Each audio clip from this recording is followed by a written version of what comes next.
Destroying 2 elder dragons saved countless lives, but it also created a devastating magical imbalance. Unique energy spectrums from the dead dragons surged across the globe. The world's magic devolved into chaos as the unbound dragon power spread and merged into dangerous new forms. New enemies appeared to exploit the crisis.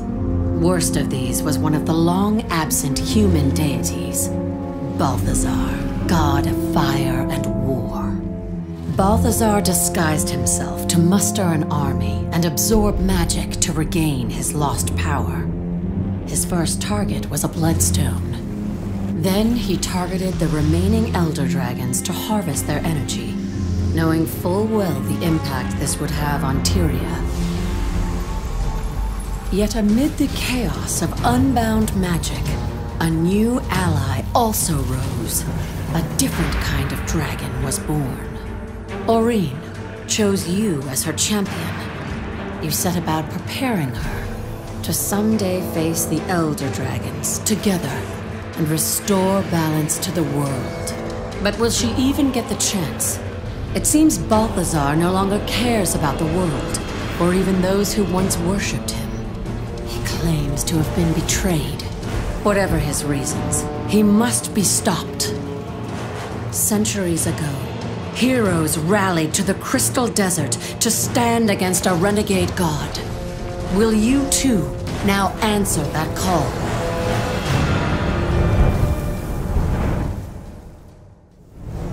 Hello everyone, and thank you for joining us today as we announce the next expansion for Guild Wars 2.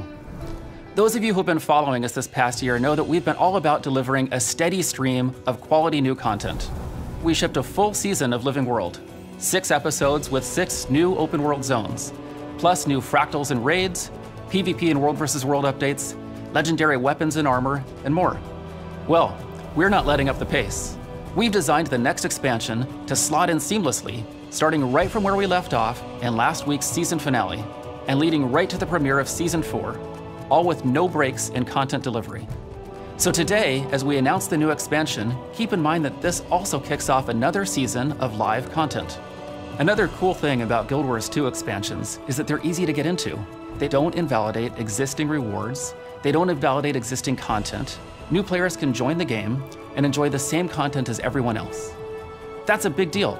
So last time we announced an expansion, we talked about all the things we were doing to make that vision a reality. Reworking some game systems and adding new forms of character progression, things like that. But that's not what we're here to talk about today. This new expansion is all about content. At the end of the last expansion, we killed a second Elder Dragon. That victory saved the mortal races, but at a steep cost to the world. Into this chaos, a new adversary has come. We thought that the human gods had left Tyria, but one of them is walking among us. Balthazar, the god of fire and war. He's building his forces, and he seems hell-bent on killing elder dragons. If the gods really abandoned Tyria, why has one of them returned? Why did he disguise himself and absorb the power of a bloodstone? What's his plan? Today we'll reveal where we're going next with the story of Tyria. We'll travel to a long-lost land, and we'll introduce some fun new ways to play the game. Let's take a sneak peek.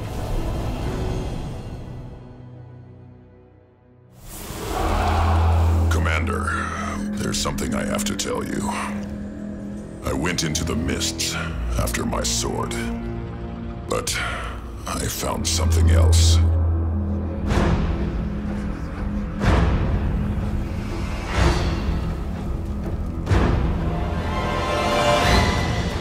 Refugees are pouring in from Ilona. If he kills an elder dragon, Tyria will never recover.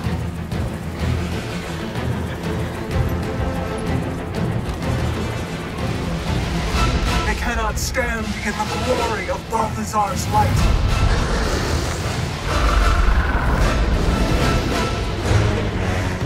I will right this wrong. I just can't believe one of the gods gave up on us. They cannot escape my wrath. When I am done,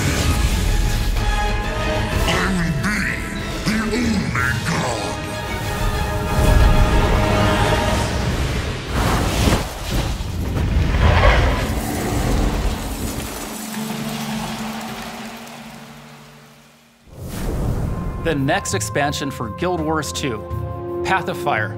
Path of Fire continues the story right where we left off, tracking Balthazar as he hunts an Elder Dragon. We're adventuring into the Crystal Desert for the first time since the original Guild Wars. This is the same Crystal Desert where the friendly dragon Glint once lived. The same Crystal Desert where humans once went to commune with their gods. It's been cut off from the outside world for 250 years, and now it's time to return. Path of Fire contains 5 new open world zones. They're huge. These are the largest zones we've ever shipped. And because there's so much land to cover, this is the perfect time to introduce mounts. The Raptor, the Springer, the Skimmer, and the Jackal. Each mount has its own unique movement ability, and you can use these abilities to explore every nook and cranny of the desert.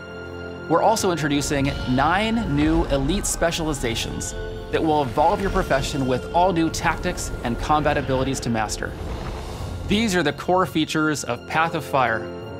We'll talk a bit about each of these today, and then we'll tell you how and when you can play all this for yourself.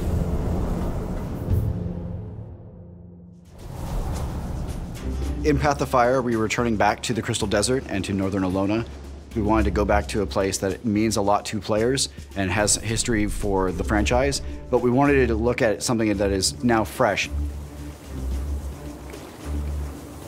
The last time we visited the Crystal Desert was in Guild Wars Nightfall. That was 250 years ago, so a lot has changed in that time.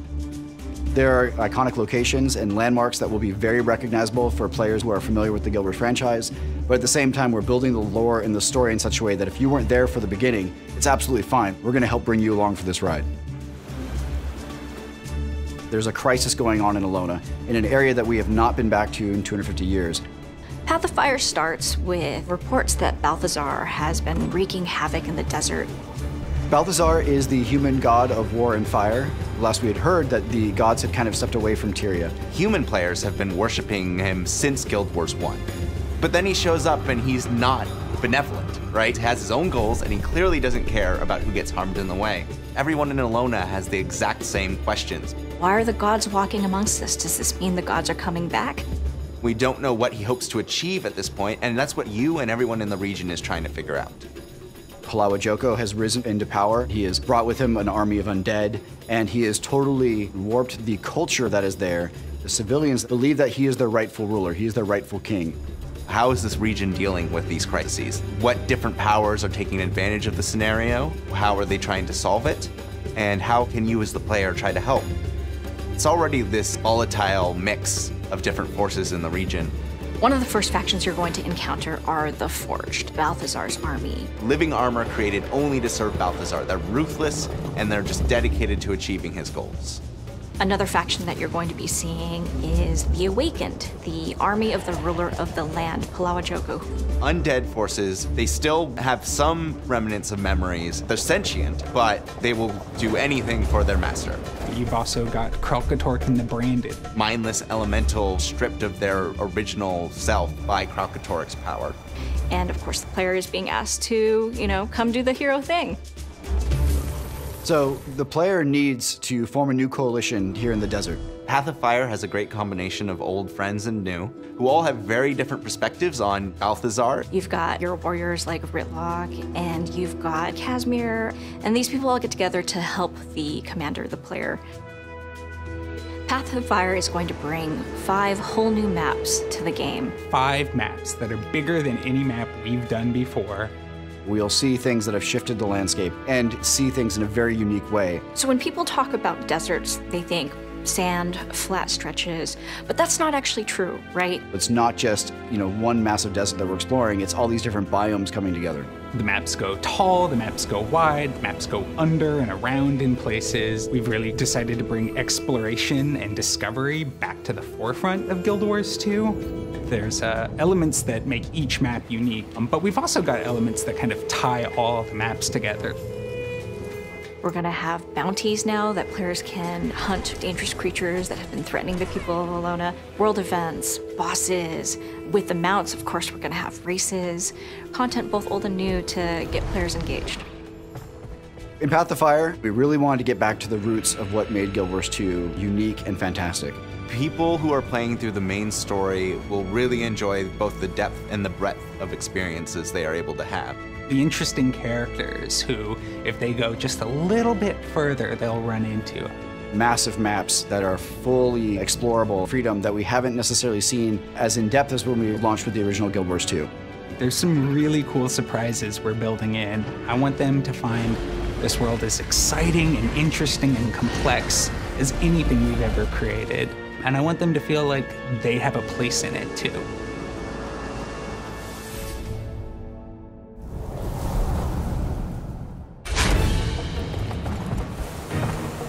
In Path of Fire, we wanted to build upon the mastery system that we started with Heart of Thorns. So we're introducing mounts for the first time into Guild Wars 2. Historically in games, mounts are about traveling fast. To us, mounts are so much more. A phrase we use a lot in the office is the joy of movement. It should feel exciting to move across the Ilonan desert in a variety of ways. Each mount has its own movement ability, its own places that it can get to and no other mount can. It really just kind of strengthens that feeling of exploration that we go for in our maps. Mounts are designed to be these companions that you have that are helping you traverse the world, but in addition to that, they're part of our mastery system. So it's additional horizontal progression. The idea here is that the mounts themselves are your ally. They're not just a creature that you're riding, they're a companion that's taking you on this journey that allows you to get across puzzles in ways that we hadn't thought possible before now. The first mount that players get access to is the Raptor, which has this enormous leap. It can jump across canyons and over roofs. This can be used to reach areas that might be off limits normally to a player. Mounts are not really intended to be a combat tool, they're more of a movement tool. But all of the mounts have a single skill that they can use to engage you into combat. The Raptor's engage skill is this tail spin. It can like pull enemies together, so it's really good for starting off big fights. The next mount most players will encounter is the Springer, which is kind of like a mutant bunny or a slightly cuddlier jackalope. It has this leap that takes you up really high in the air. It's a charged up jump, and the longer that you charge it up, the higher up you'll go. And it can also be used to get access to some really fantastic stuff. The Skimmer is a really interesting mount. It's this manta-like creature with undulating wings and a strange mystical vibe. He always hovers some distance over the ground. That means he also hovers over things like water, or other things that normally would stop your motion. If you're interested in getting to the most forbidding areas, it's going to be really awesome to have the Skimmer. The Jackal is a beast all unto itself. It's created with magical energies, it's living dust. Its primary movement tool is to blink forward a very short distance, so you can use it to cross short gaps. Unlike the Raptor, he's able to change direction in midair, so you can solve certain puzzles that need precise directional movement. I think there'll be some really interesting things for players to do. Each mount is a tool. When you come to a space, there's different ways to get through the same places, different ways to approach. There's something really fun just about being in the Crystal Desert, moving in this way. And that just opens up the possibility of building places that aren't like anything players have seen in Guild Wars before.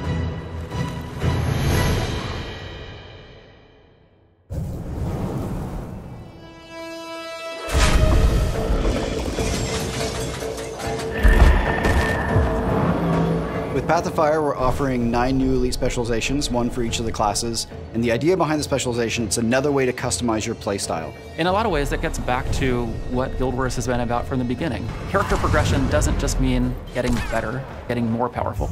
Character progression means having new options, more things that I can do, more strategies that I can employ. What that means for the player is that they can experience the game in a lot of different ways. Path of Fire will present you with the options to play the profession that you've known and loved in a new fashion, and in doing so, shake the world up a bit. The Guardian Elite specialization is called the Firebrand. He specializes in burning his enemies and conjuring magical tomes that he can use to support his allies.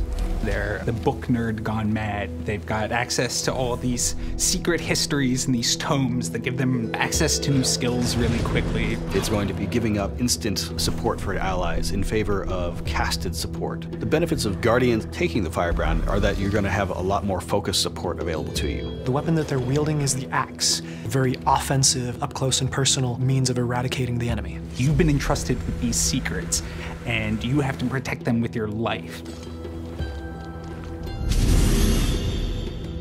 One of the most interesting changes is the Necromancer, who gets the Scourge specialization. They're rejecting Palawa Joko and finding this kind of alternate approach to necromancy in the desert. So they're there to help protect the souls that Joko's trying to take control over. What the Necromancer is going to do is he's going to give up his Death Shroud, and instead he's going to place his life force onto the Earth and protect allies from those locations. He gets a lot more battlefield control and movement options that the regular Necromancer would not have. The Scourge gets the torch as an offhand weapon, protecting their allies with it, and lighting the way to, well, damnation for their enemies. The new elite specialization for the Thief is the Deadeye. They run with the rifle. The rifle gives them a lot more range. It lets them tackle certain problems from a distance that normally they'd have to face up front. They form a contract to take out a particular individual, and then they execute on that. The Deadeye would have me terrified, you know, that there's someone out there stalking me, waiting for me to make a mistake so they can take me down. They're mercenaries, they're assassins, they're trained hunters. Great to have on your side. Don't get them upset. The Mesmer specialization, the Mirage, focuses on being a very deceptive combatant in close melee range.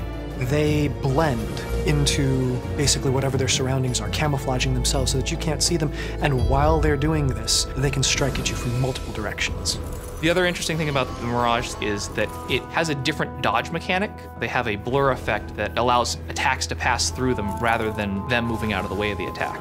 The idea that there are folks who now can manipulate the desert itself to kind of provide power to their illusions and phantasms, I think it's a really cool direction for the Mesmer to step in. So the warrior specialization is called the Spellbreaker, and I guess as the name implies, it's a warrior who kind of specializes in fighting magic users. These folks were members of the Sunspear Order, the chosen guardians of Ilona. When their order was smashed, they picked up stopping powerful wizards was the best way to protect people. They wield daggers, and they have become so ridiculously focused at perceiving magic that now they're able to actually cut magic off of their foes. So they've got these incredibly powerful retaliatory abilities. They've got the ability to just stop skills from working in an area or strip the enemy's boons. You don't just challenge your enemy where they're weak, you challenge them where they're strong, and you make them back down.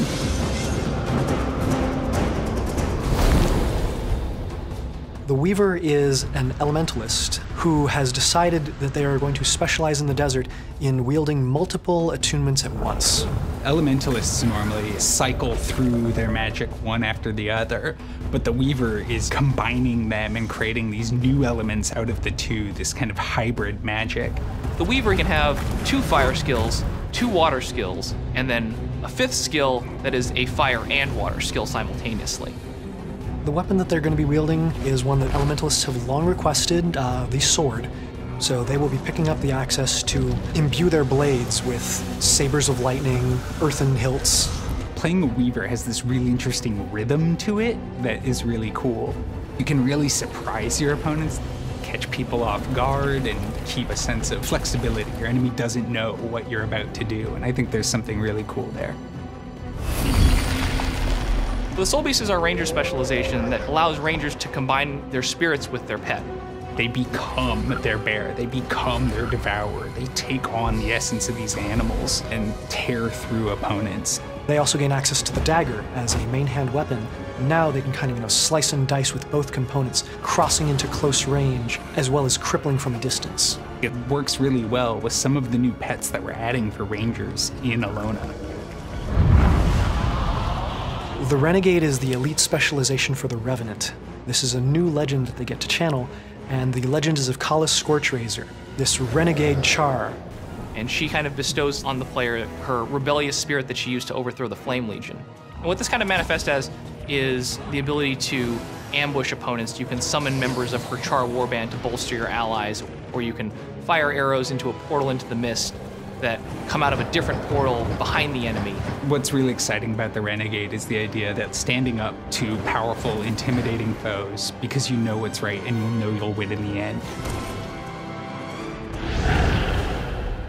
The Hollowsmith is the engineer's elite specialization. They take a very clean look at energy, light in particular, and find ways to bend it to enhance their strikes. He can have this kind of interesting multi-weapon playstyle. You can do an attack where you pull out a holographic hammer and you hit him with the hammer, and then you can pull out some holographic guns and you shoot them with the guns. In the process, they build up heat within themselves. If they stay too long in this kind of heated mode, they will eventually explode. The idea of bending light to be your weapon, I think, is really cool. Elite specializations are a really fun way for us to explore different ways to play the same character. They push the bounds of what they've done before. You get to choose how your character exists in the world, what they do, how they do it, and these elite specializations allow you another step in customizing the character to meet that end. And that is Path of Fire. It's a rich experience that will take you to the sands of the Crystal Desert, pit you against new foes, and change the way you fight and explore the world. An epic story, 5 immense new open world zones, mounts that allow you to move through Tyria in all new ways, and 9 new elite specializations. Plus, a brand new guild hall to unlock and call home. You can buy Path of Fire as a standalone expansion. You don't need to already own the base game or Heart of Thorns. And we're also offering a bundle deal with both expansions. Everything you need to know is at guildwars2.com. The final question is always, when can I play? Well, I have some good news. We'll be running a preview experience event next weekend. It's open to everyone, even if you're not already a Guild Wars 2 player. Just create a free account today to get ready for it. And after the preview event, you don't have long to wait. The gates to the Crystal Desert open in less than 2 months. Path of Fire launches September 22nd. We truly couldn't be more excited to share with you what we've been creating with Path of Fire. As always, it's you, the fans, who make all this possible. Thanks again for your support and for being an integral part of Guild Wars 2. We'll see you in the Crystal Desert.